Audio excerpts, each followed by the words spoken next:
And pretty much in essence, what I am going to be telling y'all today is pretty much, I don't know, this is like boot camp, I guess. I guess that would be a nice metaphor for it.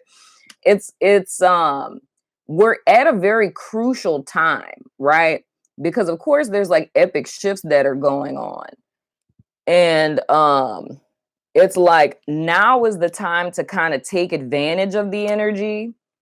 And I mean like now, like not just the full moon. I feel like the full moon in Leo is probably like the igniting factor of everything that would be transpiring up until March.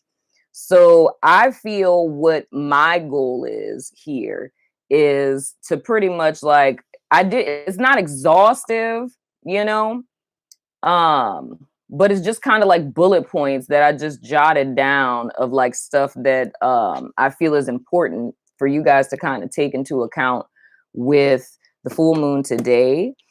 And this going into Mercury retrograde as well as like the Pisces new moon. So it's like full moons are manifestation. So with this full moon specifically, like, cause you know, if you look at it like a season and cycles, it's like new moons would be sowing seeds, right? So it's like putting seeds into the ground. And then for the full moon, it's like the manifestation of the seeds that you planted with the new moon.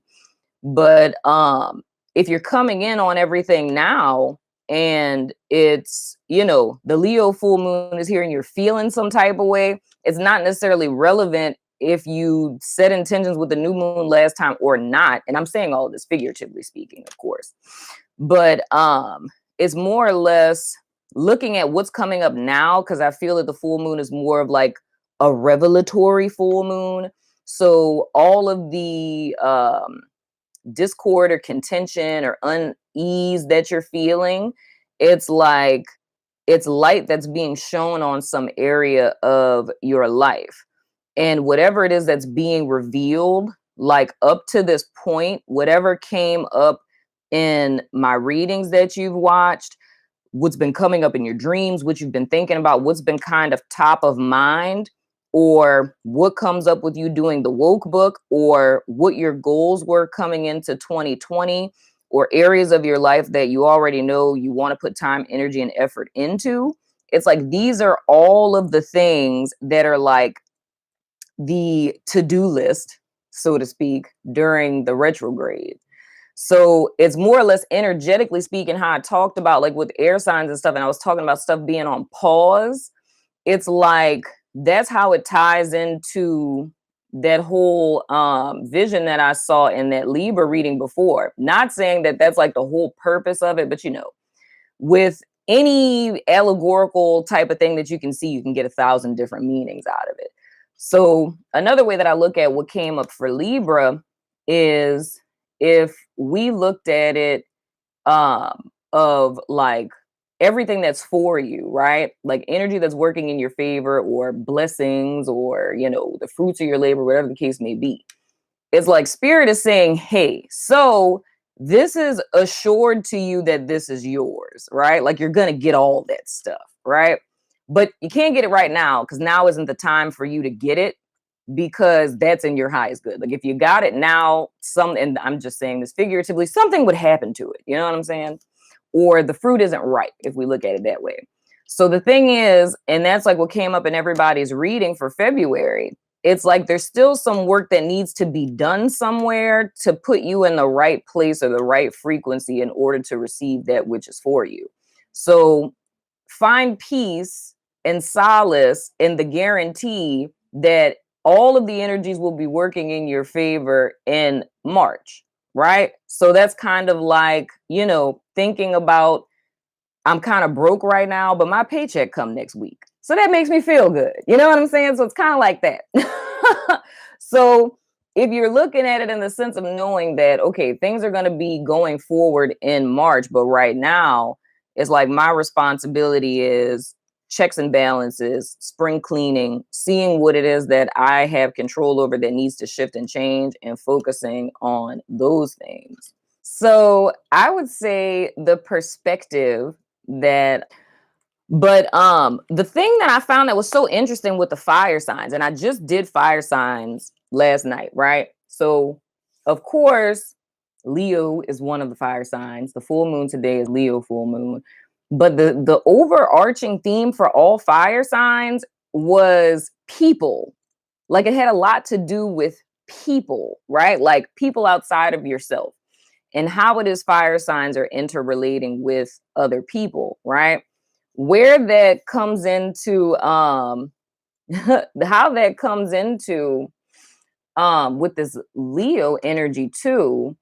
um I kept feeling like the number 4 or whatever, but the thing is, and I'm gonna pull it up, y'all aren't gonna be able to see it, but in the woke book, I went and looked at like the little notes that I have for the year 2020, which is a number 4 year. And I'm just gonna read to y'all really quick what it says.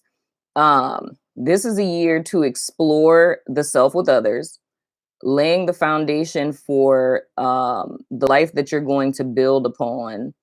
Um, let's see, social interaction and friend groups, learning the difference between alone versus lonely and a balance between the two. Um, self-discovery through relationships, and transpersonal learning through relationships.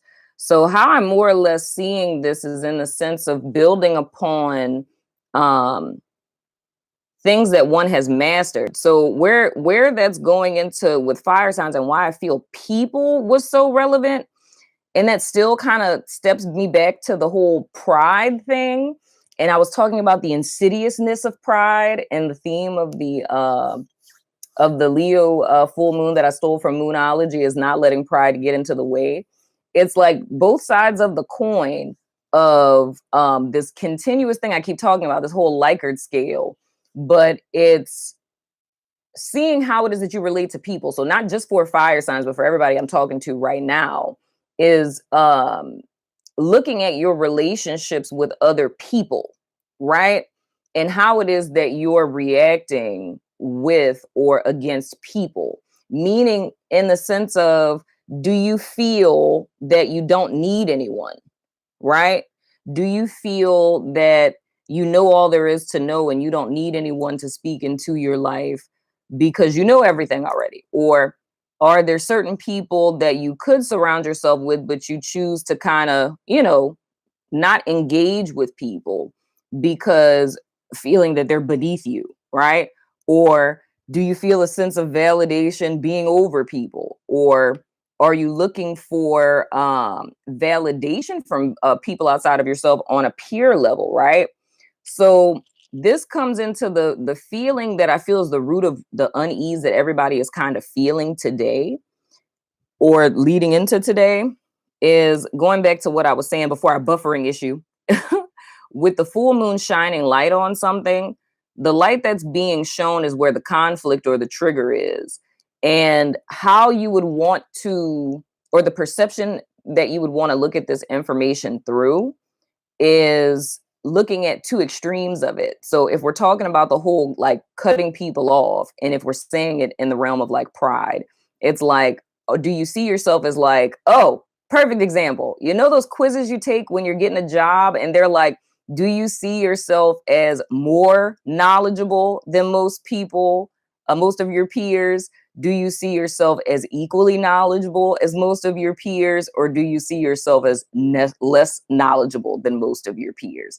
That's kind of like a tier in which you would want to be filtering this information through, because it's different for each person. But a huge element of this is using the framework of your relationships with people to garner where you need to set boundaries or how you're compromising yourself in relation to other people. And I feel overall collectively, everything that's being removed from our life, and even my homegirl at Till Gypsy Moon, I posted her channeled message the other day. She talked about that in that channeled message of everything's being recalibrated right now to get everybody to where it is that they need to be And people and obstacles are being removed from everyone's path at present because everybody needs to get into position. But and I say like with us, like the woke fam, it's like even if your tribe is just, you know, people that you know in the digital realm, it's like that's still, you know, it's still a form of connection. But it's just that in this year, like I feel what came up for fire signs, this is gonna be something not just in February.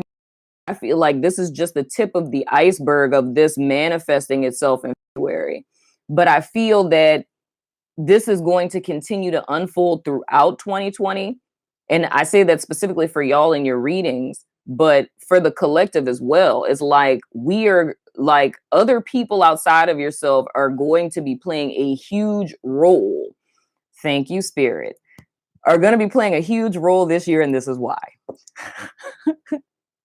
So the reason for that is, and I don't remember whose reading I said this in, but I kept repeating it over and over again. The whole thing is no man is an island, right? So the thing is a lot of us have been on a solitary path up to this point. So it's like, especially like if you watch like, you know, spiritual videos, tarot videos, whatever, it's like you've acquired a whole bunch of knowledge. Okay, this is coming back to me. I likened it to being in graduate school. Like I was saying that when I went to graduate school to be a therapist, it's like I spent all of these years learning hardcore knowledge, right? Like I learned the whole DSM-5 and all of the traits of all of the different mental illnesses and how many traits you need in order to diagnose, and like if it's a comorbid or what are the features of it, and you know, all of this stuff, right? And on top of that, learning ethics, learning about different cultures, learning about different theories, different theorists, and how to apply those and things of the sort. So you go through years of gaining all of this knowledge, but then I had to go into clinicals.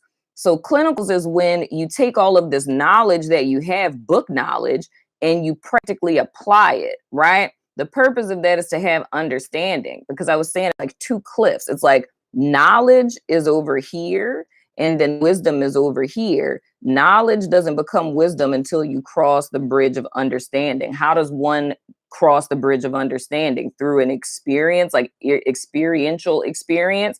So it's taking the knowledge that you know and practically applying in a real life setting so that you can have the wisdom and the understanding of this knowledge, right? So if we're taking that into account with what you guys are dealing with people, the reason why a lot of people are coming out of the cave and people are being led into like tribes and you know, just people in general, is because it's a lot of knowledge that's never been like applied or tested in a real life scenario, right? And that's of utmost importance with any belief system, right? With anything it is that you believe, it's like if your belief has never been tested, we really don't know if it's in service to you or not. So when you find yourself in trial, when you find yourself in crisis, that's when your belief system comes in. That's what stops you from being, you know, hopeless, or in essence, like what faith would be. So if you believe something, right, and you find yourself in, you know, turmoil or a time of crisis, this is when your belief system comes through, because your belief system tells you what it is that's happening, right?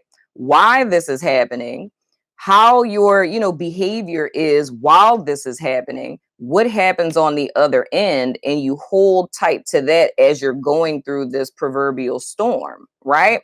But if you have a belief system, and when a traumatic event happens or whatever, the storm happens and it doesn't apply, it's kind of like, why is it your belief system? Because it's not in service to you, right? Because it's supposed to be helping you through different processes.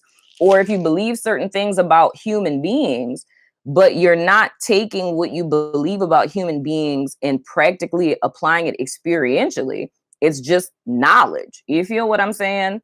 So I feel this year it's going to have a lot to do with you guys and other people, because you're taking what it is that You're taking what it is that you know and you're applying it to your experiences, in so many words. Did I miss something? Somebody asked a question? My wonderful mods.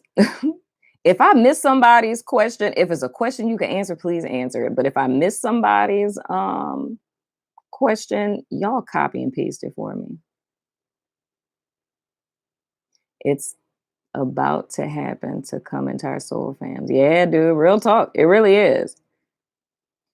And that's a beautiful thing. People are, and the thing that's funny is I was laughing when I was listening to her message because a couple of my friends who live in different states, like I printed out a map and and I literally put points on the map in each of the cities that we were in, and Spirit was like telling me to connect them. And I noticed in each of the cities that we were in, it's like it created this pyramid of like all the cities we were in. And I was like, dog, that's gangster. And I had to find that picture. I don't know if Michelle is in here. Oh God, did someone send me a super chat? Oh my goodness. Who sent the super chat? Thank you. Oh wow. I didn't expect that. Who sent that? Where'd it go? Randy, thank you so much. Thank you. But it's like it's energetic grids like that that are happening. People are coming together because we all have work to do. I'm very thank you. Thank you so much. That just stunned me. I didn't ask my question out loud. You just answered it. I might be psychic. Oh man. Yeah, I gotta ask Michelle. I don't know if she's in here. I gotta ask her because I sent it to everybody. And dude, like, because when I looked, I was like, this is gangster. It's literally like a perfect geometric pyramid. And I was like, that is insanity. But everybody's getting into alignment, dude. It's a beautiful thing. But I say, like, this is literally the last leg of the journey. So I want to tell all of you guys to be encouraged right now, but to pay attention to where this the triggering or the point of contention, where it's coming from. Because like I always tell you guys, when you're feeling something in your life, start training yourself to look at it as a symptom of a deeper problem. Oh my God, Lindsay, thank you so much. Aw, thank you. Y'all, I love y'all so much. Seeing it as a symptom to the deeper problem. So it's like if you feel um unrest, it's like the unrest is a symptom of something that's going on deeper. So that's your sign of like, all right, I need to dig deeper. I need to see what this is about. So it's kind of like no longer accepting things for face value, which is a lot of the little points that I'm gonna share with y'all.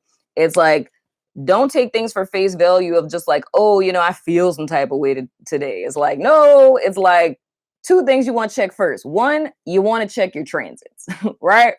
You want to look at that first and see if there's any transits that are influencing you in any way, shape, form, or fashion, because that could be one. The second thing is then digging into what it is that you're feeling. It's like, why am I feeling this? When did I start feeling this? And things of the sort. Yeah, that's so sweet of them. But these are just a few things that I jotted down because I was trying not to be so extra like logistical with stuff. But I thought about like the lover's card, right? And you know how an easy way to kind of interpret it is a head over heart decision, right? This energy to me, like with this full moon in Leo, and it being like we're talking about like the whole element of pride here and how to eradicate pride, how to not let pride be a stumbling block in your life. So I feel in a sense of it being reversed, of like a heart over head decision would be a way to look at it. So this kind of goes into what I was saying with air signs, like mastering your mind, and digging deeper into your heart space, right? The other thing that I wrote down is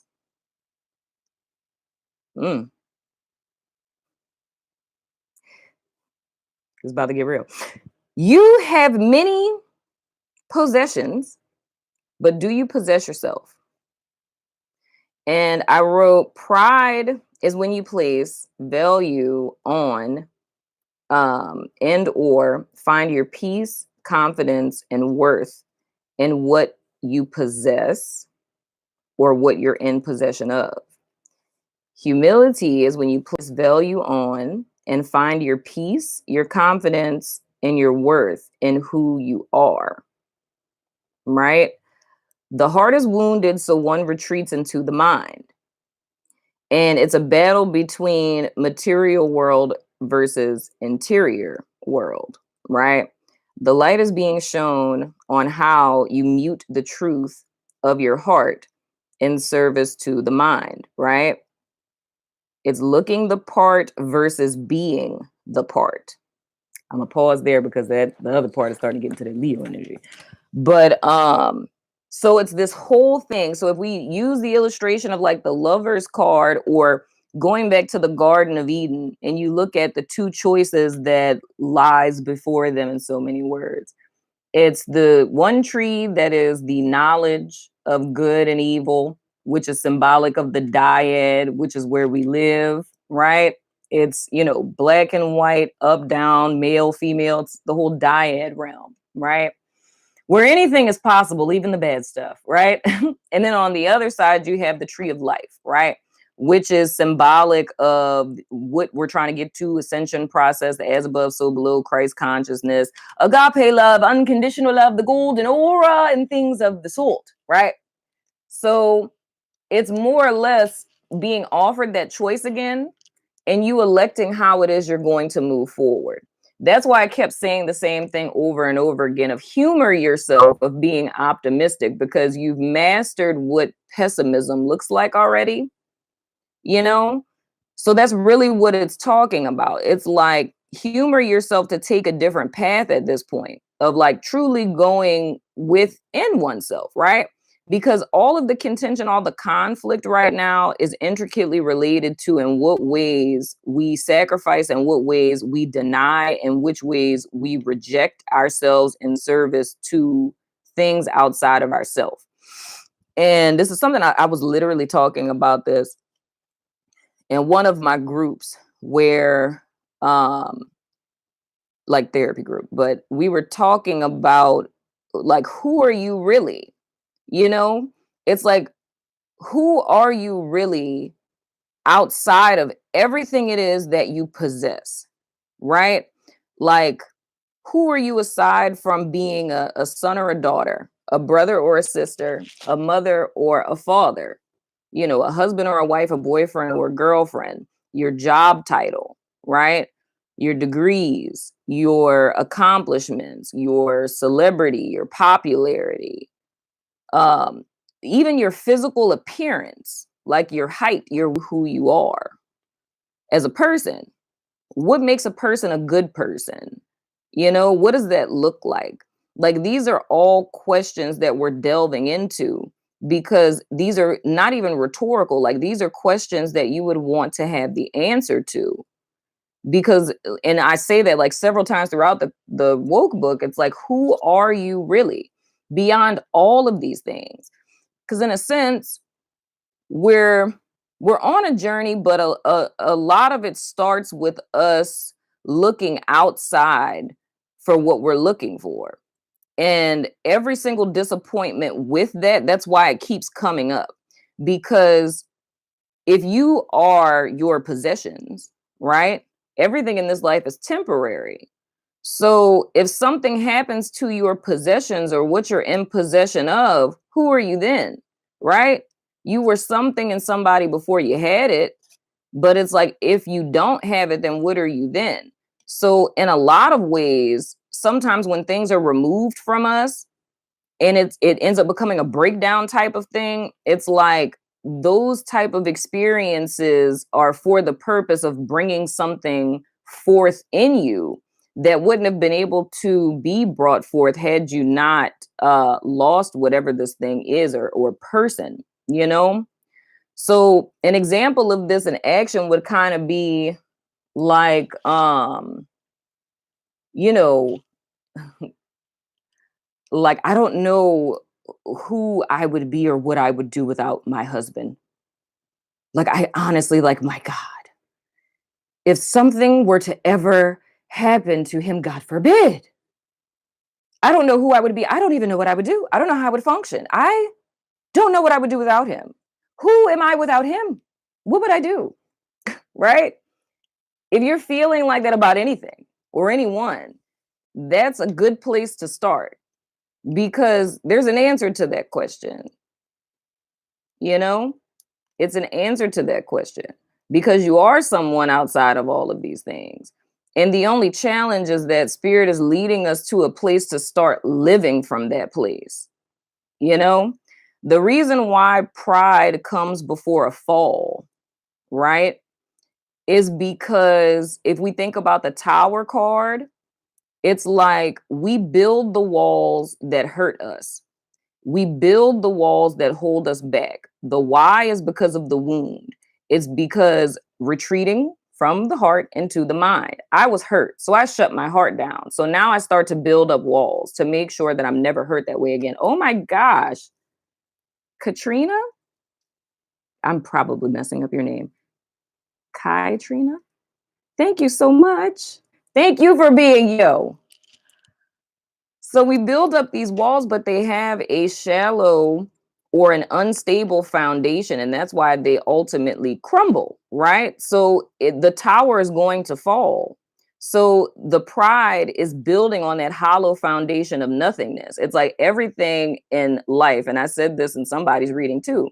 Everything in the 3D realm is in the process of dying, right? Or it's already dead, right? That's everything here. You're born to die.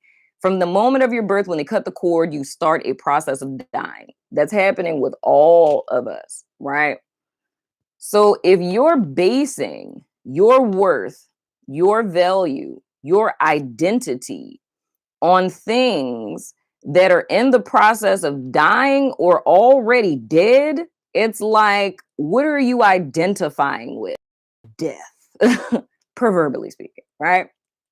So the whole is we're shifting to identifying ourselves with life, right? That's what this whole thing is about. That's what this whole process is about.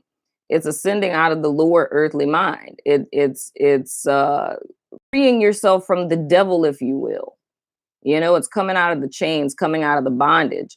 But the thing that keeps us there is pride. But it's understanding pride in the deeper sense of not just like somebody who's just haughty. You know what I'm saying? Like, I'm the shit. And I need everyone to know that I am the shit. Understand what I'm saying to you, ladies and or gentlemen. So not just in that, vain, boisterous kind of way, but it's just, you know, superficiality. It's like shallowness. It's like I said here, it's like looking the part, but not actually being it. You know what I mean? It's like our whole social media culture. It's the fact that it's like everyone can look like they're the shit. Everyone can look like they have it all together. You can totally do that, but it's like, what's the value of not having substance where you can look the part, but you aren't the part? And it's like you can't ever really truly be successful looking the part and not actually playing the part because it's like eventually you're going to crumble under the weight of that, right? It's like you can only keep up appearances for so long. So it's very much in the sense of literally thinking about building a property.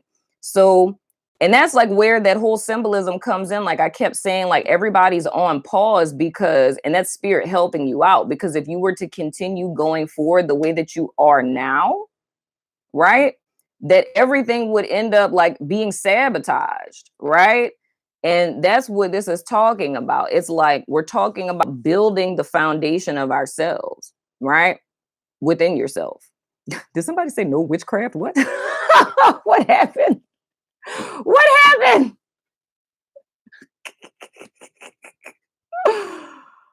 What happened, y'all? I just looked up and I saw witchcraft. I'm like, what happened in America?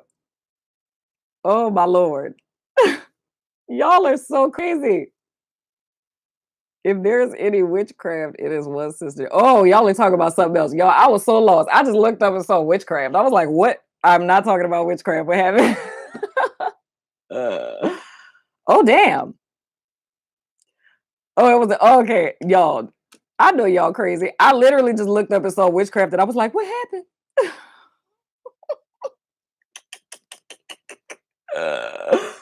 Oh, Lord have mercy. I was like, Lord, is somebody in here hexing somebody? What's happening? That's so funny. But yeah, man, but that's the whole thing right now is making sure that we're building this foundation of self and making sure that you're not building your life upon external things, like trying to seek validation. And I did say that in someone's reading, and I was telling the story about my life. It's like, I think that was Gemini, I think that came up in. It's like what's motivating you is making sure that your intentions are pure, but I mean not pure in the sense of like pure, like, you know, heavenly, holy. Like I don't mean it in that sense.